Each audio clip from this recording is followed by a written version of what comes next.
The market for Magic the Gathering is shifting. Are you ready?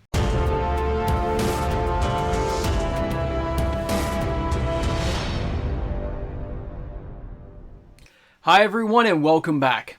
MTG Moxman here. Thanks again for hanging out with me on my channel today.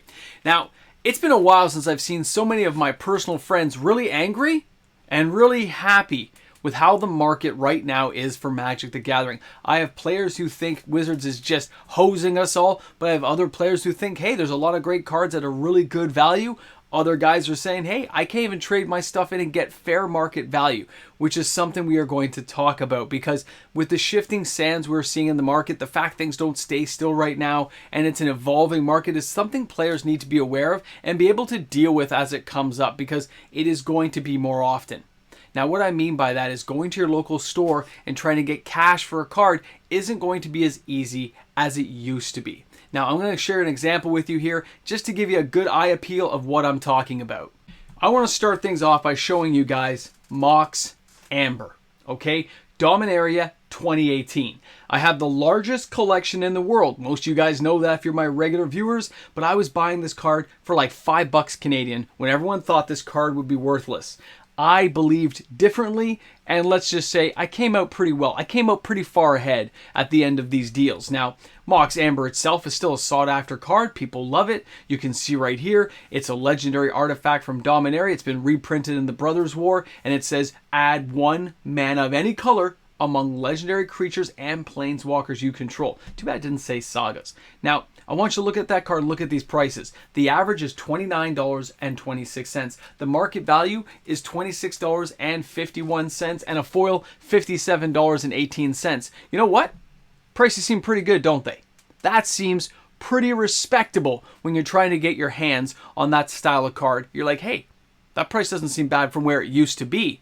But you know what?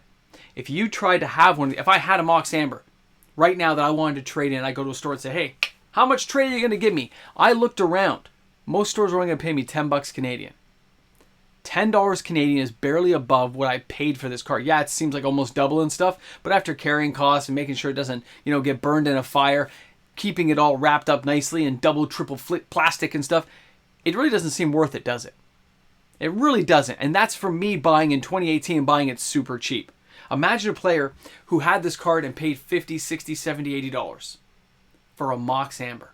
And they want to sell it back into the market and they're only going to be offered a pittance of $10 for that card. Now you might find places that are paying higher. I'm just going to argue the point saying it's not going to be as high as it used to be because stores have to assume all the risk after they take that piece of cardboard and they are terrified at this point of being stuck with a card that is going to be reprinted. I'm hearing it time and again. And as many as my friends love the fact cards are cheap, I have another whole subsection of friends who said, I paid top dollar. I feel ripped off and let down. And that's the other side of a coin like this. So let me show you this next card and we'll keep this conversation rolling. Now a card like Karn the Great Creator, in case you haven't been following the markets closely, this has been gaining a lot of speed this year. The card's gained a lot of value. It's gone from a $5, $6 card, kind of trended up to around like the $18 mark, went back down to like 10, and now it's kind of on the rise again. It's seeing a lot more play. And when you take a closer look at this card, you'll understand. Now, Karn the Great Creator is a 4 casting cost with 5 loyalty. It has a passive ability that says activated abilities of artifacts your opponents control can't be activated. Not you, but all your opponents. It's an amazing card to see in a game like Commander. Now, it has +1. Until your next turn, up to 1 target non-creature artifact becomes an artifact creature with power and toughness equal to its converted mana cost. You can turn small artifacts, big artifacts into something beastie, but at the same time, you can turn any artifact in. So you can actually use it for board wiping. Lots of, passive and aggressive things you can do with that kind of ability. And then, of course, -2. You choose an artifact card you own from outside the game or in exile. Reveal that card and put it into your hand. That also says a lot when you start thinking about some of the crazy artifacts we have. Now, a lot of players at this point, seeing a card like that, might start jumping on the bandwagon and saying, this is a card I want to get my hands on. Not just because I kind of forgot it was around and I want to play with it. Maybe I'm afraid it's going to go higher. Maybe you're afraid the market is going to spark this thing get Spark instead, War of the Spark, get it all the way up there and spike it up to like 30 bucks. Maybe it's going to be 40 bucks. Maybe it's going to get reprinted a year from now. That whole bit of FOMO can really catch players off guard, and they don't know what to do. Now, I still say in this type of reprint world that we're living in, are you willing to buy that card, enjoy it, play with it, and risk it being reprinted and going to zero? Just like the reserve list, are you happy buying the card whatever price you buy it at, but understanding the playing enjoyment you get out may not matter because it may not match the dollar amount, because stores are not going to pay you back what you're paying to get the card. Unless you go in the secondary market and find a seller on eBay or meet somebody at a Wendy's parking lot to do some selling and trading of cards, unless you're willing to take those risks, and there are lots of risks associated with that, it's going to be harder and harder to sell cards, and you have to be more willing to accept losses to enjoy the game. I hate to say it that way, and you won't always get losses, but you do have to be ready for it. Now, if you're talking about a card like Ragavan, the Nimble Pilferer from Modern Horizons 2, this card was $100. It's already down to $45. That's because of reprints, as well as cards like Orcish Bowmaster from Lord of the Rings, kind of dampening the spirit of this little guy. Now, that doesn't mean you won't get good trade-in value. When I looked around, this card would still go for around $35 to $36 Canadian, depending on a number of factors like, does the store need copies? Are there shelves low on inventory? Does your shop have tons of excess of this type of card? What's their cash flow? You might be able to get money, like actual cash for this, but you might be stuck with trade-in depending on the situation. It's best to always look at your store, look at the inventory quietly, see what they've got available, and then approach them and say, hey, what kind of value would I get for this trade-in versus cash? It's something you always want to be, a little more knowledgeable, I want to say.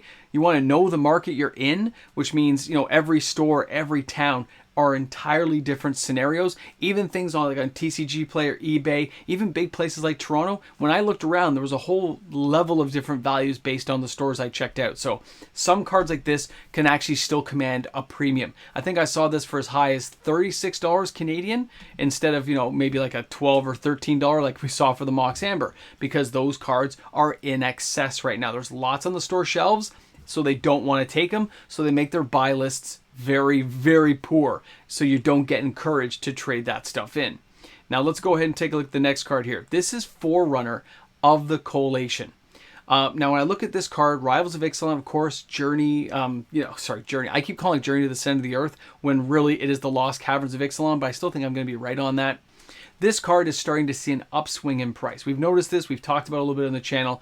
You can see there's some value here. And when you take a closer look at the card, you can understand why speculators might be trying to corner the market. It doesn't take much for a card like this to hit $2-3. Most people don't think much of it. Yes, it could end up in a commander deck. It could be reprinted right away. It could be added. But also, it may be avoided. Because this card says when it comes into the battlefield, you get to search your library for a pirate card, you get to reveal it, shuffle your library, and put that card on top. It's another form of tutor that we will see in play. But because of what this card can do, Wizards you think, oh, they want to capitalize on it and stick it into a deck. But a speculator is looking, saying, I'm going to take my chances here. If this card's like 20 cents, I can buy 200 copies for 20, 30, 40 bucks, whatever it's going to cost me with taxes and shipping and stuff. Now I've got all these amazing copies here. I'm going to sell them off. And if it goes to $2-3, it takes nothing to make my money back. And most people don't think much of spending a cup of coffee on getting a card. Understanding your market and how people deal with the market space they're in means somebody who can corner enough copies is still going to make a lot of money. Will it reach $2-3?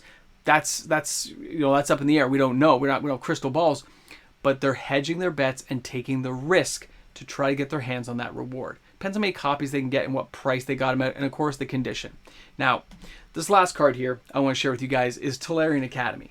This card's reserve list, okay? You're not going to find it just anywhere. It's Urza Saga, and it's going for, what, $108 is the market price right now. It's been as high as $300. And if this thing wasn't banned in every format except for Vintage, it would be a $1,200 to $1,500 card, just like Gaia's Cradle. But as it stands, that card can't be used, and Gaia's Cradle can. There is no match to ignite the dynamite to make a card like that have a buyout. In the current economic climate we're in, most reserve list cards are going to stay stagnant or continue to lose value until somebody picks up the chance takes a risk, rolls the dice, and tries to get their hands on some of these amazing cards, because they're hoping at some point they can either play with it or profit from it. Remember that, guys. There's a reason why people are buying these cards, and it's not always just because they love collecting it and want to look at it. A lot of people hope to make some serious money from it. And when you know that and understand it, you yourself may decide to buy some of these cards purely for fun. You might take a chance on a card and say, I hope they unban that card someday. Like I've been seeing with Fast Bond, somebody's buying it. It happens all the time. It makes me keep thinking that something is going to happen that makes it unbanned or makes it playable somewhere that I'm just not expecting. Either way, the shifting of the market, the risks that the stores have to take, means they're going to offer less to help absorb and mitigate some of the risk they're involved in.